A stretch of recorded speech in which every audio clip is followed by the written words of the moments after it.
Kwa hiyo kwenye life events, maisha tunavyokutana na mambo kwenye maisha yetu kila siku, tunaonaje, how do you respond? Unarespond vipi kwenye mambo? Umekutana na mtu hajakusemesha, hajakusalimia ofisini, ni colleague, ni mtu ambaye mnajuana, lakini siku hajakusalimia. Wewe unawaza nini cha kwanza? Kwa hiyo unakuta watu wengi wanasema ananichukulia poa, au kwa sababu anakuwa promoted ndio ananisalimia, au amesema ameteuliwa amekuwa hivi. Kwa hiyo unajikuta tayari unaanza kuwa negative. Unaanza kuwa na fixed mindset. Kumbe inawezekana mimi sijakuona. Yaani wewe ndio umeniona mimi sijakuona. Kwa hiyo lazima ureserve, useme no, inawezekana hajaniona, au kuna kitu labda hayuko sawa kwa sasa hivi, tutaongea baadaye. That is what we need. Ili eventually unafanya hivyo kwa sababu ya afya yako pia. Kwa sababu unajikuta unajitengenezea sumu ambayo huyo mtu unamwazia vitu ambavyo hata yeye mwenyewe hata havijui. So it is very important to have a positive mindset kwenye maisha yetu, kwa sababu inatusaidia kuwa lighter. Yani ukibeba vitu kwa namna hiyo unakuwa so heavy, unakuwa mzito mno, kwa sababu chochote unaanza kukibeba tofauti. Unaweza kila kitu unakiona, kila mtu anakuchukulia poa. Naonaga barabarani watu wa pikipiki na watu wa magari. Yaani mtu wa pikipiki akiguswa, bwana wewe mnatuchukulia poa sisi watu, lakini kumbe wala haiko hivyo hata siku moja. Ni namna wewe unavyojiona, na sio vile ambavyo watu wanakuona. So mtazamo chanya ni muhimu sana kutengeneza, na huu mwaka 2026 lazima ubadilishe namna unavyoona vitu. Lazima ubadilishe namna unavyo respond kwenye mambo. Na watu wengi sana wamekuwa soda kwenye maisha. Yaani wamekuwa soda. Ya soda maana yake akitikiswa tu mapovu yanamtoka. Lakini natamani sana watu wengi mwaka huu tukawe maji. Yaani ukitikiswa remain calm. Sasa remain calm inategemea na vitu gani akili yako unailisha. Vitu gani akili yako unaitrain, unaifundisha. Kwa sababu lazima akili yako pia uifundishe. Usipoifundisha itakupa naturality. Naturality sometimes is awkward. Sasa lazima utrain your mind kwenye life event zinazotukuta, na zitakuja na zipo. Ukitikiswa unakuwa maji, ukitikiswa unakuwa soda. Sasa ukitikiswa ukiwa soda maana yake una-erupt. Yaani una-erupt kweli. Yaani mtu amekuchomekea gari mbele yako, unatukana matusi yote mapya, unaongea peke yako, alafu namna mtu anakusikia, unafanya vitu vya ajabu kabisa. Lakini anaweza kuchomekea mtu mbele yako ukasema maybe ana images. Inawezekana kuna sehemu anawahi. Inawezekana amepigiwa simu amekuwa nyumbani kwake moto na waka. Kwa definitely ataendesha laugh, ataendesha hivyo anavyoendesha. So that gives you peace. Yaani hiyo inakutengenezea amani, inakupa utulivu wa nafsi yako. Lakini ukiwa soda, utapiga honi, utafanya kila kitu, utatukana, and eventually it doesn't help anything. Haikusaidii chochote. Lakini ukisema inawezekana huyu bwana amepata dharura tu, kwa hiyo inawezekana wahi kikao ambacho amechelewa. Ili try to kuwaza upande huo, na that comes with practice. Unaitrain akili yako, itakusaidia sana. Sasa nataka niende kwenye party ya namna gani ya kutengeneza a growth mindset, namna kutengeneza mtazamo chanya, mtazamo unaokufanya wewe uendelee kuwa mkubwa, ukue.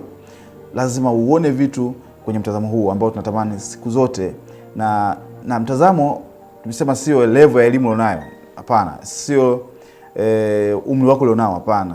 Ni namna ambavyo akili yako unaitrain, unaitengeneza, kama nilivyosema mwanzo, unachoilisha, unachoona, unachosikiliza, sehemu unazoenda, washikaji zako, the friends, the people that you hang around with, wanatengeneza imani yako. How deep are you into your faith?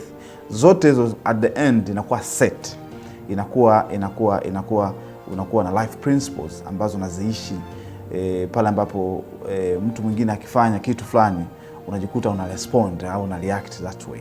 So how to build a growth mindset, namna gani kutengeneza mtazamo chanya kwenye maisha? Cha kwanza, practice gratitude. Jitahidi sana kuwa mtu wa kushukuru, yani gratefulness, yani uwezo wa kusema I am super grateful nimefika form 1, I am super grateful now nimepata ajira yangu ya kwanza.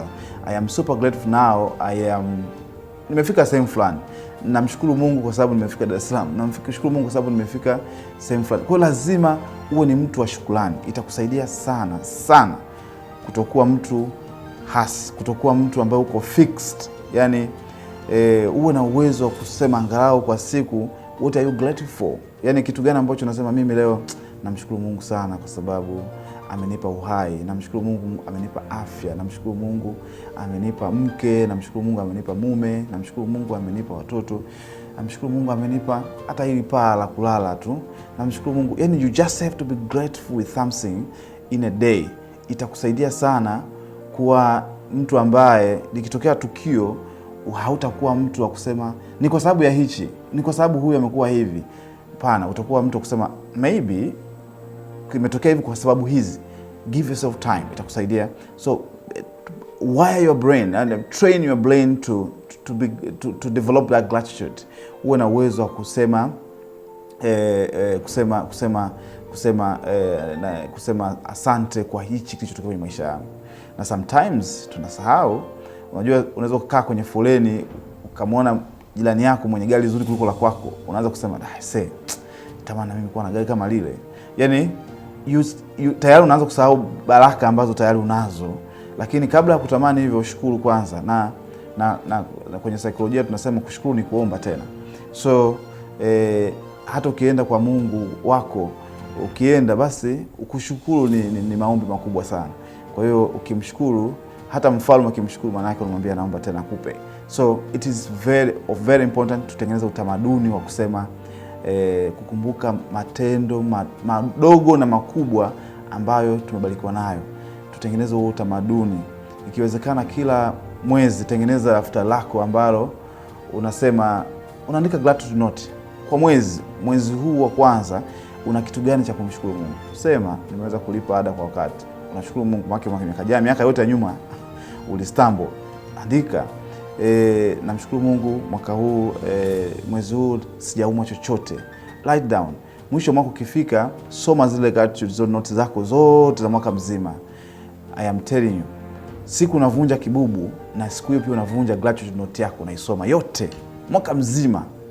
Unaweza kutoa machozi ya furaha tu, unafurahi, unashukuru Mungu. Sometimes kwenye maisha tunakimbizana mno, tunasahau hata kusema asante kwenye vitu ambavyo tayari tuko navyo.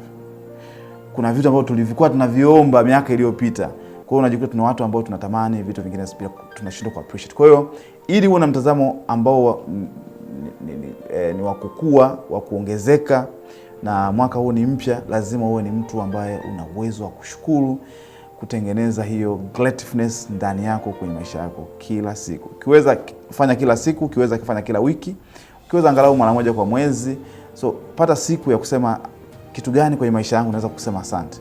Kitu gani naweza kumwambia Mungu asante kwa hichi kilichotokea. Kwa hiyo hilo la kwanza. La pili, ili utengeneze mtazamo chanya, focus on what you can control. Kaa kwenye kila ambacho unaweza kukifanya. Likitokea tukio kwenye maisha yako, angalia nini kwenye hili lilotokea, kitu gani mimi naweza kufanya. Halafu vile ambavyo huwezi kufanya viache, kwa sababu viko out of your control.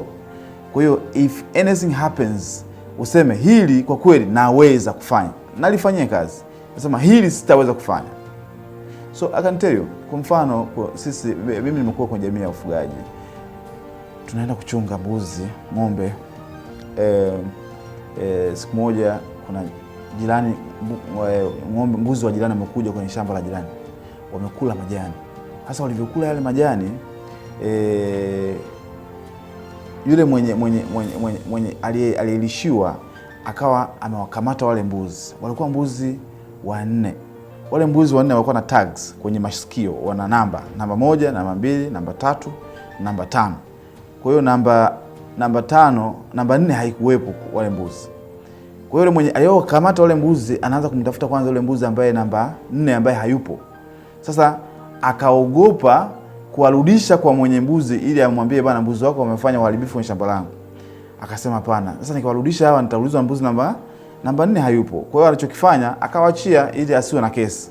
Kumbe yule mbuzi namba 4 ameshanywa supu muda mrefu na mwenye mbuzi, kwa hiyo hayupo kwenye process. Kwa hiyo na what I want to say hapa, ulicho nacho hicho, focus nacho ambacho kiko ndani ya uwezo wako. Usitafute kitu ambacho wewe hauna. So make sure you focus on what you can control. Kaa kwenye kile ambacho unafikiri unaweza kukifanyia kazi, unaweza kukitendea jambo fulani. Sasa mara nyingi ukikaa kwenye sehemu ambayo huwezi kufanya, ndio hapo utalalamika, na complain. Kulalamika ni dalili ya mtu mwenye fixed mindset, mtazamo ambao ni hasi. Lakini ukiwa find solution badala ya kulalamika, wewe ni uko kwenye pande ambao unatamani kukua. So my name is Charles Nduku. Naomba tuendelee kujifunza, na kiukweli mwaka huu ukibadilisha mtazamo wako, mambo mengi sana yatabadilika na utaweza kukutana na watu ambao ni like minded. Kumbuka watu ulionao ni kama wewe. Sasa kama wewe uko hivyo, maana yake una kazi kubwa ya kufanya. Either upgrade au maintain the mindset ambayo wewe mwenyewe unajua kabisa this is good or this is bad. So your positive mindset is a powerful tool you can have on na mwaka huu naomba iwe tool yako kusaidie connect na kudevelop yourself as we move forward. Thank you.